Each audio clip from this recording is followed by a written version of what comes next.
Asalaamu calaykum waraxmatullaahi wabarakaatu. Kulanti wacan oo wanaagsan dhammaantiin meel kastoo aad joogtaan. Kusoo dhawaada Barbaarsame Channel oo aanu had iyo jeer idinka soo baahino barnaamijyada iyo mowduucyada ku saabsan barbaarinta iyo tarbiyadda wanaagsan ee carruurta.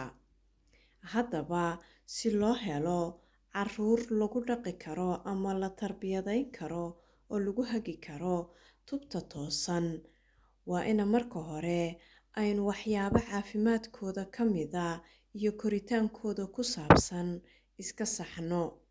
Sidaasi darteed, mowduuceennan maanta waxa uu ku saabsan yahay waxyaabaha aad ku garan karto in ilmahaaga ay ku yar tahay ayroontu iyo saameynta ay ku yeelato.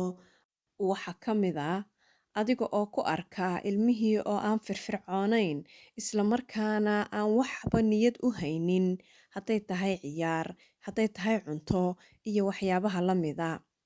Waxa kale oo lagu garan karo ama ay ku keento waxaa ka mid ah ilmaha oo yeesha madax xanuun joogto ah, isla markaasna aad ku aragto isaga oo kuu sheegaya ama markasta madaxa ishaya.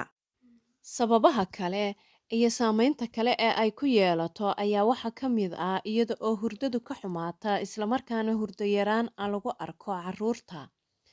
Timaha oo ka jajaba haddii si kasta loo dhaashiyo ama saliid loo mariyo, iyaga oo aad markasta moodo qallayl iyo in aan waxba la marinin.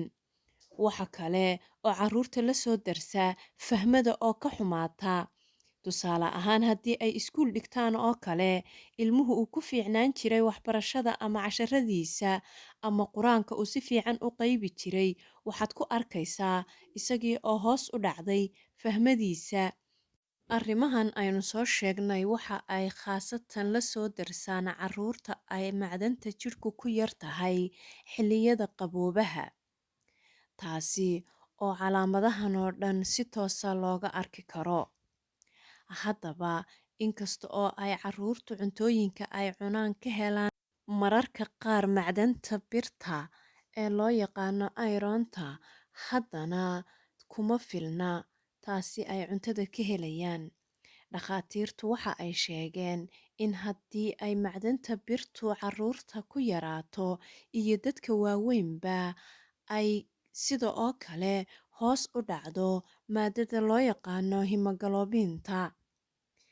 Sidoo kale waxa ay xuseen in ay haddii qofka ay ka dhammaato macdanta birta ee loo yaqaano iron ama ay ka yaraato, ay adag tahay sidii dib loogu soo celin lahaa meesheedii. Haddaba, si looga taxadiro in hoos u dhac uu ku yimaado maadada macdanta ee ayroonta, isla markaasna carruurta ay la kulmaan dhibaatooyinkan aynu xagga sare ku soo sheegnay, sida hurdo la'aanta, madax xanuunka, timaha oo ka jajaba, iyaga oo fahmadu ka xumaato, iyo weliba waa in loogu roonaado cuntooyinka ay ka heli karaan ayroonta, isla markaasna dhiigooda kor u qaadi kara. Waxaa ka mid ah cuntooyinkaasi beedka intiisa huruudda ah oo subaxii lagu quraacin karo, iyada oo la siin karo kalluun, cuntooyinka ay ka mid yihiin khudaarta cagaaran. Waxa kale oo isaguna ayroonta kor u soo qaadi karaa beerka iyo hilibka cas.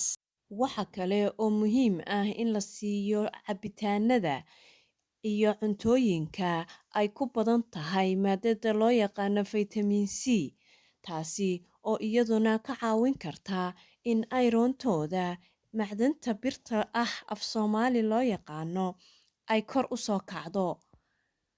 Sida liin macaanta oo looga dhigo sharaab ama sideedaba lagu siiyo iyo wixii la halmaala. Cuntooyinka waddaniga ayaa iyaguna ka mid ah waxyaabaha laga hela ayroonta, sida misirka, digirta, qamandiga iyo waxyaabaha kale ee la midka ah. Hilibka digaaga iyo wax kasta oo ay ku badan tahay borotiinku ayaa ah waxyaabaha la siin karo carruurta, weliba dadka waaweyn, kana caawin kara in ay kor u soo kacdo ayroonta jidhkooda. Intaasi waxa aynu ku soo gabagabaynaynaa waxyaabaha lagu garto carruurta ay ku yar tahay ayroontu iyo cuntooyinka lagaga caawin karo ee la siin karo. Haddii ay noqoto cuntooyinkaas oo dhan in aanay caawin ilmaha yar, waxaa jira sharoobooyin loogu talagalay carruurta isla markaasna la siin karo oo kor u soo kicinaya ayroontooda. Intaa ayaynu kusoo gabagabayn doonaa tan iyo kulanti dambe. Waxaan idinkaga tegayaa asalaamu calaykum waraxmatullaahi wabarakaatu. Haddaad ka hesheen mowduucan like saar, sabskraibta ha ka ilaawin, una sii sheer gareeya dadka kale si ay u gaadhaan dhammaan waalidiinta af Soomaaliga ku hadasha.